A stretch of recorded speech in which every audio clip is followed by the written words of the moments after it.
এই প্যালা দেওয়ার ক্ষেত্রে বা কোনো লাঠি দ্বারা অন্য কিছুকে ঠেকানোর ক্ষেত্রে কেন এইভাবে বাঁকা করে দেওয়া হয়? তো এই ক্ষেত্রে বিজ্ঞান কি বলে?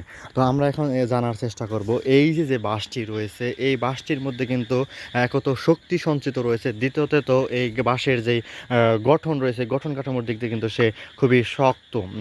তো এই শক্ত হওয়ায় যদি এই বাঁশটি এই গাছের পাশে সোজা করে দেওয়া হতো, তাহলে কিন্তু ওর যে শক্তি রয়েছে এই শক্তির সক্ষমতা কিন্তু সরাসরি ক্রিয়েট করতে পারতো না ওর উপরে। কিন্তু গাছের শক্তি আমরা জানি স্থির রয়েছে গাছের গঠন কাঠামোর দিক থেকে জন্য, তো ওর উপরে প্রয়োগ করতে পারবো না। তবে গাছটি যখন গাছটির কাছে যখন এই বাঁশটি বাঁকা করে দেওয়া হয়েছে, গাছ যখন ওর উপরে চাপ প্রদান করছে, এখানে রশি দিয়ে বেঁধে দেওয়ার পরবর্তীতে এই বাঁশের মধ্যে যে শক্তি সঞ্চিত, স্থির শক্তি সঞ্চিত রয়েছে, পাশাপাশি ওর যে গঠন কাঠামো শক্ত রয়েছে তা কিন্তু সরাসরি তাকে বাধা প্রদান করছে।